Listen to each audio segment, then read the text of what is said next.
All right. Hello again, Mr. Copeland. Your attorney, Mr. Melnick, is with us by Zoom right now. You can see him on the video screen and he can see you. If there's any time you want to talk to him privately, let me know that. And I know y'all have had an opportunity since you and I spoke this morning from the bench and the stand to talk about the fact that the state is not interested in you pleading the fifth, and in order to avoid you pleading the fifth, they have secured an order that says you now can be essentially compelled to testify because we are acknowledging that anything that you say, we cannot prosecute you for a crime other than perjury or false statements based on something that you might say that would otherwise incriminate you if it weren't for this immunity order. And if knowing that you still choose not to testify, the court can and will hold you in contempt. And what happens in that event is that you go to jail. And the length of time that you could be held in jail for if you don't change your mind and say, okay, I guess I will take the stand, is through the end of this trial. I don't know how long it's going to last. I think previous projections had been February or March of next year. I don't know yet, but I guess that's not outside the realm of possibility.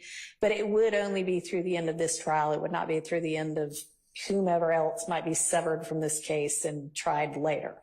And I know Mr. Melnick's talked to you in more detail about that. So I want to see if you have any questions of the court about that. I didn't understand. Now you said at the beginning. Didn't understand anything. All right. So. No, I'm saying, like, I heard you, but I don't know what you're talking about. Okay. So tell me what it is that you'd like more information about. You said something about what they said about immunity? Yeah. What you mean? Okay.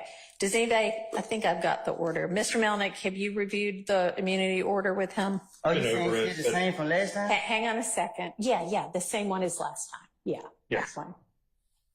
So that's the one I'm talking about. And that is still in effect. So you're saying that changed? It has not changed. All right. So what has changed is, it's my opinion that I cannot hold you in jail if you refuse to testify beyond the end of this trial. I think you had maybe been told something different earlier, and I don't think that is So I ain't got to wait till every defendant that's not here. Correct. But you would, if you choose not to testify despite this order, you would potentially be held in jail through the end of this trial, which might be February of next year, might be March of next year. I really don't know. It ends when it ends. And the state has 100 more witnesses, and I don't know, any defendant might also have witnesses. So it could take a while, but that would be the end of it, would be the end of this trial. Okay. So do you have any other questions? Okay. And do you want to talk to Mr. Melnick any more about this particular issue? No. All right. So I'm going to ask you right now, because I'm planning to have the jury back on Monday. And I am going to tell them, we would essentially start over, because I want you to have a voluntary, to an extent, choice and knowing choice whether to take the stand and be questioned and cross-examined or not, knowing that if you do, other than if you lie, as Mr. Melnick's discussed with you, and it's something the state knows and can prove, they could charge you with perjury or false statements, but they can't, if you incriminate yourself about another kind of crime, they cannot use that to charge you with a crime. And they can't say, Well, can I speak? You can, yeah. I have told the state Huh? I have told the state I have lied and lied and lied and lied. I know. And So how are they going to be able to question me? I mean, that'll be their problem. That's their case to make or not make. I mean, that's not for you or me to worry about. So They said they're going to be able to charge me if I lie. Like, when it's up to them to choose when I'm lying. not prior. You've said you've lied and lied and lied in every, I don't know what you've said, but let's even say you've said you lied in every statement you ever gave to the police. If you get on the stand and say that again, or if you say, all right, this one was the truth, that one they cannot charge you with perjury for, because those are things in the past. What they might be able to charge you with is, I don't know, I mean, give me an example of something that you know he didn't do, and, well, maybe not. Never mind. Don't do that. Can I give you an example for what they told me? Yeah, yes. And then I'll see whether that's what I think or not. Yes. So she said that the only reason she won't lock me up, I just want to know if it still applies. Okay. She said if I do two things, if I plead the fifth and I say that I killed Donovan Thomas. Okay. She said if I don't say them two, she will not lock me up. All right. What was the first one? Pleading the fifth. Say it again. Taking the fifth, Judge. Taking the fifth. Okay, right. And you can no longer, so taking the fifth means I might say something that gets me in criminal trouble. I might give you evidence against me that you could then use against me. That's what it means to take the fifth, is say, I am not going to give you evidence to use against me to charge me. When they give you that immunity order, immune just basically means we can't do this anymore. It's like if you get an immunization, oh, I'm not going to get the measles now, right? Because I'm immune from it. Because it's like getting you a shot that says, I can admit to a crime on the stand, they can't charge me with it.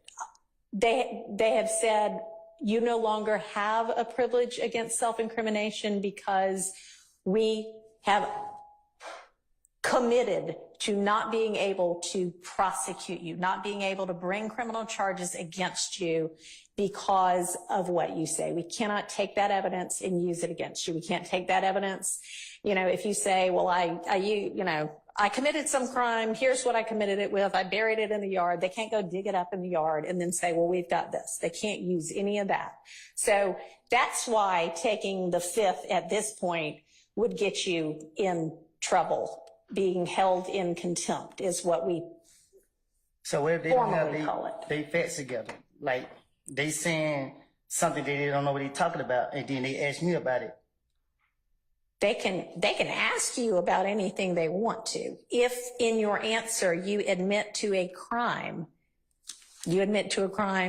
they cannot charge you with that crime. Now, if you admit to a crime and they have evidence that is pretty certain that you did not commit that crime. For instance, somebody gets robbed yesterday and they have proof that you were in Europe yesterday. There's no way you could have committed that crime, but you say, yeah, I committed that crime yesterday. That was here in Atlanta when they know you were in Europe and they got video of you in Europe and you sent a postcard that said, I'm having fun in Europe.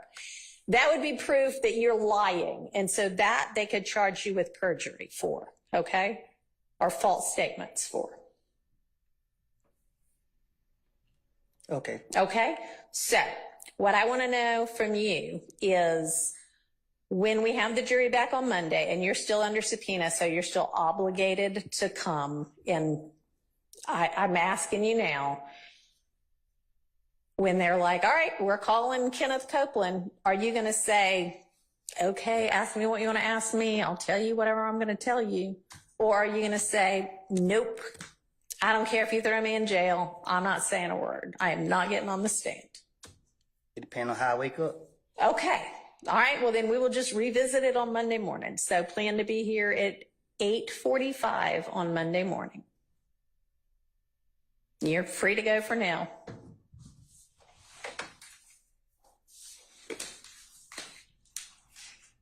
All right, Mr. Melnick, please be with us at 8:45 on Monday morning. Can you do that? Okay.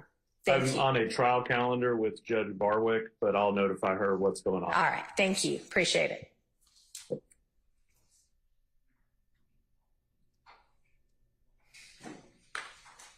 All right. So there we have our answer to the extent we have an answer.